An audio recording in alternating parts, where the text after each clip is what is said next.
Is this a shortage? Is this the shortage that you're saying? Your honors in the DA. Ayan. Ano yan? Are we pretending that that's not in existence? Is that being hoarded for price manipulation? I am asking you now, sino talaga ang nag-push sa'yo, nagsabi sa'yo, Usec, we need to do this? Was it the butlers? Was it the stakeholders? Was it one of those individuals in the SRA? Was it a particular importer?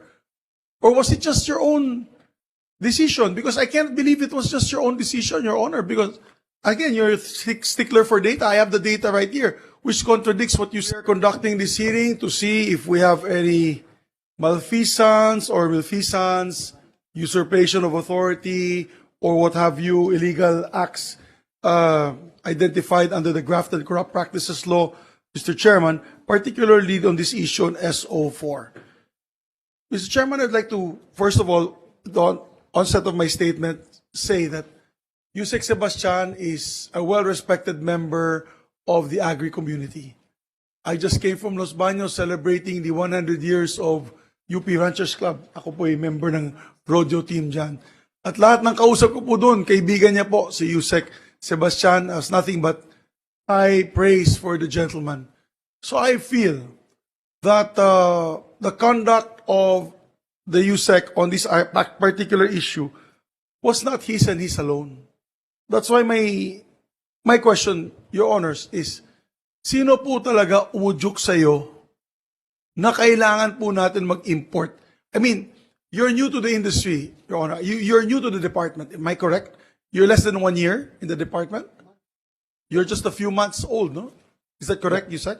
Your Honor, I've been with the Department of Agriculture. You remember, Your Honor, I was Executive Director of the Philippine Rice Research Institute, and you visited one time Okay, the rice. because I only have 5 minutes before my chairman might I just cut me off. rejoined. I You just are the Senate rejoined. President. You have the. I rejoined in 2021, Your Honor, the government service after working abroad, Your Honor. Yes, so you're not a newcomer when it comes to helping the agri sector. And actually, we welcomed your appointment at the time when you were newly appointed once again as a member of the Department of Agriculture. However, Your Honor, you're new to the industry. I believe you're more of a livestock, poultry, Rice, Your and Honor. rice. Rice. That's correct. So you're new to the sugar industry.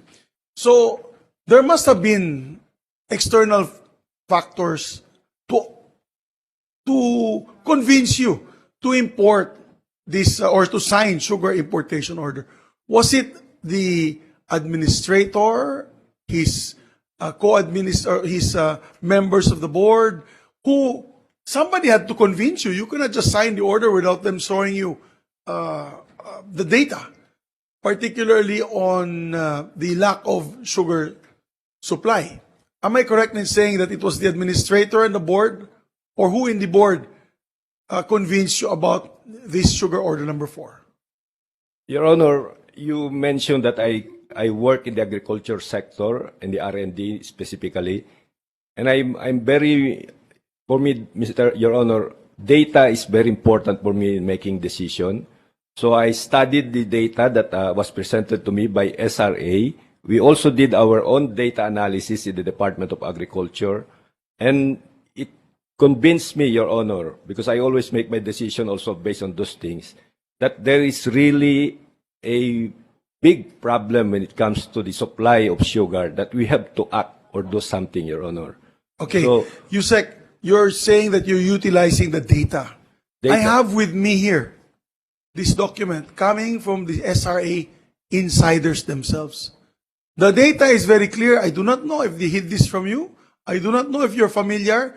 The data is very clear. Under the former sugar order number 3, which they allowed the importation of 200,000 metric tons, there is still a balance of almost 126,000 metric tons that have not been released.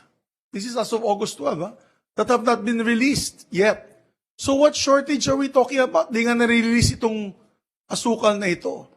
And, if I may be allowed, may we ask the nandiyan na, ready na ba yung aking tao? papakita ko lang sa inyo, yung bodega na parang parang mga dagat ng asukal. It's just a sea of sugar that have been apprehended in the last few days in bodegas all over the country. Please go ahead there, Jess. Pakita mo. Yan. Asukal yan. Dahan-dahan lang. Yan, galing sa container. Ayan pa. Yan, parang dagat ng asukal. Sea of sugar. These are container vans. They have sugar hidden in them. Ayan, Sec. That's not made up. I'm not making this up. That was from the BOC. ISAP. The last few days. Different bodegas from Quezon City, Laguna, Bulacan, Pampanga. Sige, may video pa. Saan ba yung video? Gusto mo pakita pa namin yung video. Is this a shortage? Is this the shortage that you're saying? Your honors in the DA. Ayan. Ano yan? Are we pretending that that's not in existence? Is that being hoarded for price manipulation? Oh, let's show the video, if I may be allowed by my dear colleagues. 1 minute lang yun. Jess, can we show the video I sent you, if it is ready? Pinasukan nila. Meron pang Mr. Chairman, meron pang mga makina na ililipat nila from imported sugar to locally manufactured sugar para to escape the taxes. Importation taxes, pati yung VAT payment ng VAT, kasi syempre yung local sugar, may preferential treatment yun. VAT exempt. Diyos ko po. Your honors. So you're talking about data, Your Honor. This is the data I have from the SRA. Meron pang asukal na naiwan sa bodega. Meron pang parating na almost 30,000 metric tons. Tapos meron tayong laman sa bodega, Usec. How can you explain that? So what shortage are we talking about? That's why I'm saying, Usec, no, I'm giving you the benefit of the doubt. Kasi nga, you're new to the industry. I am asking you now, sino talaga ang nag-push sa'yo, nagsabi sa'yo, Usec, we need to do this? Was it the butlers? Was it the stakeholders? Was it one of those individuals in the SRA? Was it a particular importer? Or was it just your own decision? Because I can't believe it was just your own decision, Your Honor, because again, you're a stickler for data. I have the data right here, which contradicts what you said. I have the pictures of the tonne-tonneladang 100+ thousand metric tons of sugar in the bodegas. So, what is it, Usec? Your Honor, you mentioned we have 123,000 metric tons. Our monthly consumption for raw sugar, Your Honor, is 170,000 metric tons per month. And approximately 85,000 metric tons per month for refined sugar, Your Honor. So 123 can last for how many days, Your Honor? And based from the data that we have, SRA and DA, Your Honor, we will need about 212,000, we will have a deficit of 212,000 metric tons for raw sugar, Your Honor, even if the milling has started in September and October. It is only in November that we will be able to produce enough raw sugar to meet our demand. For refined sugar, Your Honor, we have a deficit including, for example, including the SO number 3, Your Honor, because of the demand that we have a deficit of about 319,000 metric tons, Your Honor, up to December, because we don't produce enough refined sugar. So, Your Honor, if you see those data, it is very compelling, Your Honor, that, and if you look at the prices, Your Honor, prices do not just go up because of hoarding. There is hoarding when there is a tight supply, Your Honor. And there is smuggling also, Your Honor, if there is a tight supply, Your Honor. Mr. Chairman, precisely the hoarding is the price manipulation. You're saying there's a tight supply, but we have supply. Yan ang mahirap sa DA po. I'm with due respect to my dear friends in the DA. With due respect, I'm an agriculturist by education and by profession. Kaya mahal ko kayo.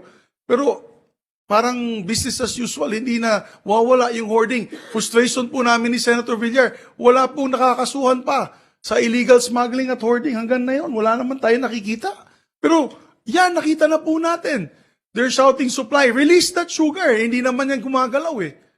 Now, my point, Your Honor, according to the industry, because I'm also part of the industry, Bukidnon is the second largest, by the way, Your Honor, Bukidnon is the second largest producer of sugar next to Negros Occidental.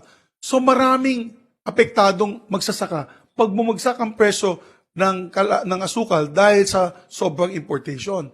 Kaya, ang sabi ng mga stakeholders, and we visited the President the other day, complete po yan, Unifed, Panay Fed, Luzon Fed, they were all there, the federations, that if there will be a need to import, you're only looking at less than 150,000, 100 to 150,000. Why?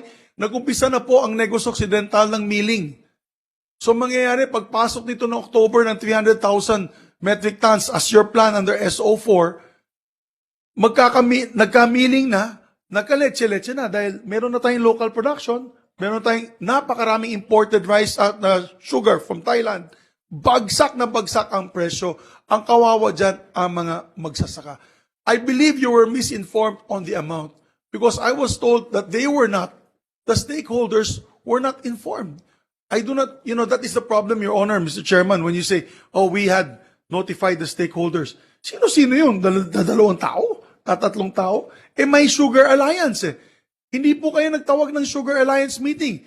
And correct me if I'm wrong, the deputy administrators were not consulted about SO4, SO number 4, until it was signed, until it was prepared and pushed.